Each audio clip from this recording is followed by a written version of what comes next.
Hello అండి, అందరికీ నమస్కారం. అందరూ ఎలా ఉన్నారు? నేనైతే బాగున్నాను. ఈరోజు మార్నింగ్ 3:30కి అయితే లేచాను అన్నవరం వెళ్దామని.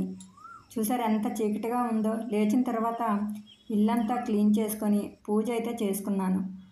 తర్వాత వైజాగ్ స్టేషన్కి అయితే మేము వెళ్ళామండి. అక్కడైతే ట్రైన్ అస్సలు ఖాళీ లేదు, కానీ ఎలాగోలాగా వెళ్ళిపోయాము.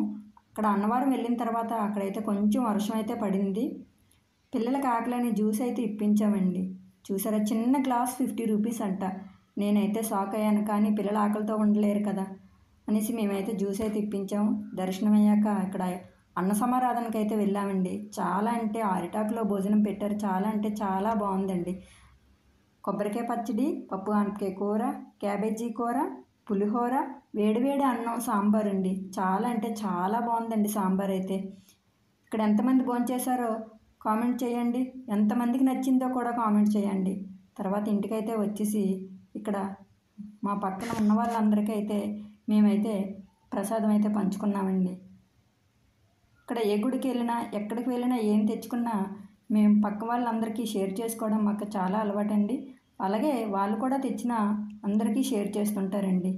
ఇలాగ ఎంతమంది షేర్ చేసుకుంటారండి? ఇలా ఎంతమందికి కూడా ఇష్టం. మేమైతే అలాగే చేస్తామండి. నచ్చితే లైక్ అయితే చేయండి, సబ్స్క్రైబ్ చేయండి. ఈరోజైతే వ్లాగ్ అండి ఇది.